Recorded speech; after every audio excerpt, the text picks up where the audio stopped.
it is my honor to announce Jon Voight, Mel Gibson, and Sylvester Stallone to be special ambassadors to a great but very troubled place, Hollywood, California. Wow. Braveheart Rambo and the Midnight Cowboy. He summoned the 3 horsemen of the apocalypto to save us. Okay, my big muscular friend, I saw you the other night on Jimmy Kimmel, kind of making fun of me. Telling the whole world about how you tricked me into doing the worst movie ever made. Nah. Does it bother me? Nah. Is it burnt into my memory like a horrible scar? Nah. Well, maybe just a little bit. So anyway, as you know, I write, which is something you don't.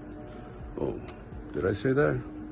And I've decided to write a sequel called For You. Sequel for you called Stop or Your Grandmother Will Beat Your Ass. And I will be directing and producing and mocking it all the way through. Anyway, you keep punching, big guy, and good luck with your film. Jimmy Kimmel has built a career on controversy, sarcasm, and taking jabs at celebrities. But this time, he picked the wrong target. What started as just another late-night stunt quickly spiraled into a career-threatening disaster. When Kimmel made the bold decision to blacklist Sylvester Stallone from his show, he likely assumed it would blow over like every other Hollywood drama. He was dead wrong. The backlash was instant and brutal. Stallone, a Hollywood icon with a fan base spanning decades, didn't just take the snub lightly, he turned it into a massive win for himself while leaving Kimmel struggling to recover. But this isn't just about one feud. This is a turning point for late-night television itself. Kimmel's ratings are in free fall, his credibility is hanging by a thread, and industry insiders are wondering, is this the beginning of the end for him? And it all started with one huge miscalculation.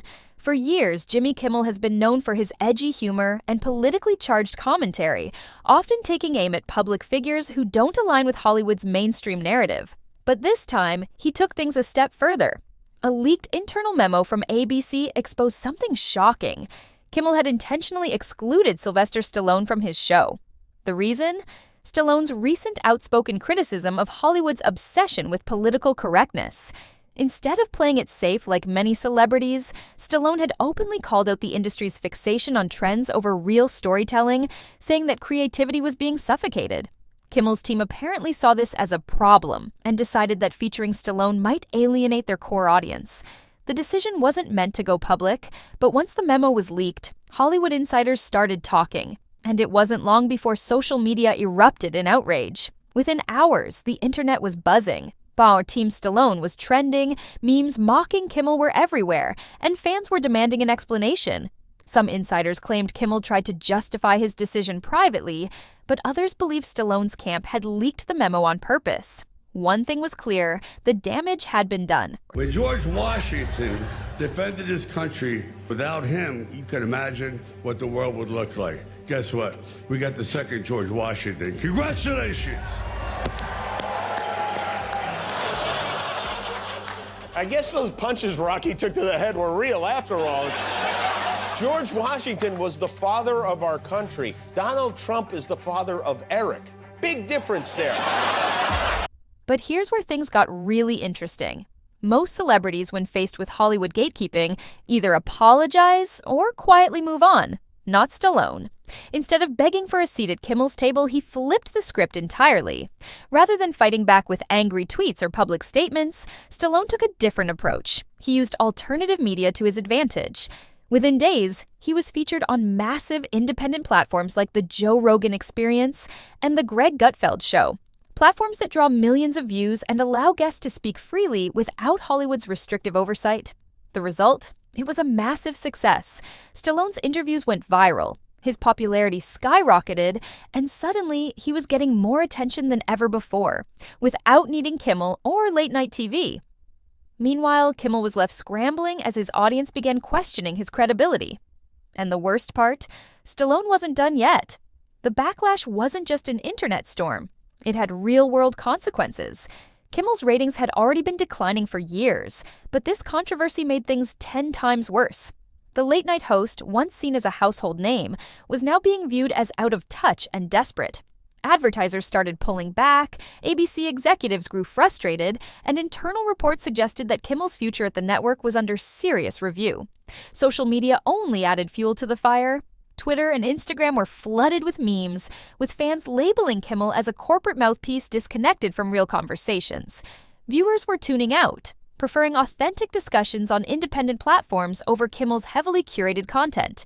With ratings plummeting, Kimmel had no choice but to act fast. When a TV host starts bleeding viewers, they typically resort to one thing: damage control. And that's exactly what Kimmel did. His team desperately reached out to Stallone's representatives, offering him complete creative control over an interview, something almost unheard of in late-night TV.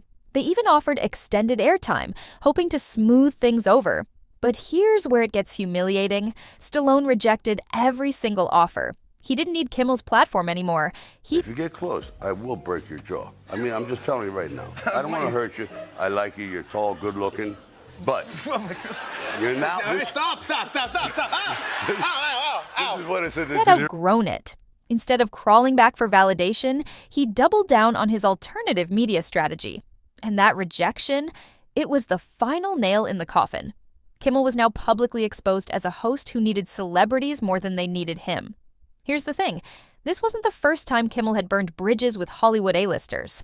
Dwayne "The Rock" Johnson reportedly refused to appear after Kimmel's team tried to restrict what he could talk about, including his rumored political ambitions. Taylor Swift's team allegedly turned down an invitation, fearing Kimmel would twist her narrative for comedic effect. Sean Penn straight up walked out of a scheduled appearance after producers insisted he keep the conversation light instead of discussing his humanitarian work. One by one, major celebrities were turning away from late-night TV, choosing instead to go where they could speak freely and authentically. And now, Stallone had sealed Kimmel's fate. This controversy isn't just about Kimmel, it's about the decline of traditional late-night television itself. Audiences today want raw, unfiltered conversations, not scripted comedy bits that cater to corporate interests. Podcasts, independent media, and platforms like YouTube are now the go-to places for real discussions, leaving late-night shows feeling outdated and forced. Stallone's rejection of Kimmel was a clear message. The era of Hollywood-controlled narratives is fading. So where does that leave Kimmel? With ABC losing patience, advertisers pulling out, and audience interest at an all-time low, some insiders believe his days on late-night TV are numbered. Meanwhile, Stallone? He walked away from this controversy stronger than ever. His projects are thriving, his audience has expanded, and he's proven that authenticity wins every time. The only question now is late-night TV dying, or is there still a way for Kimmel to recover? What do you think? Let us know in the comments.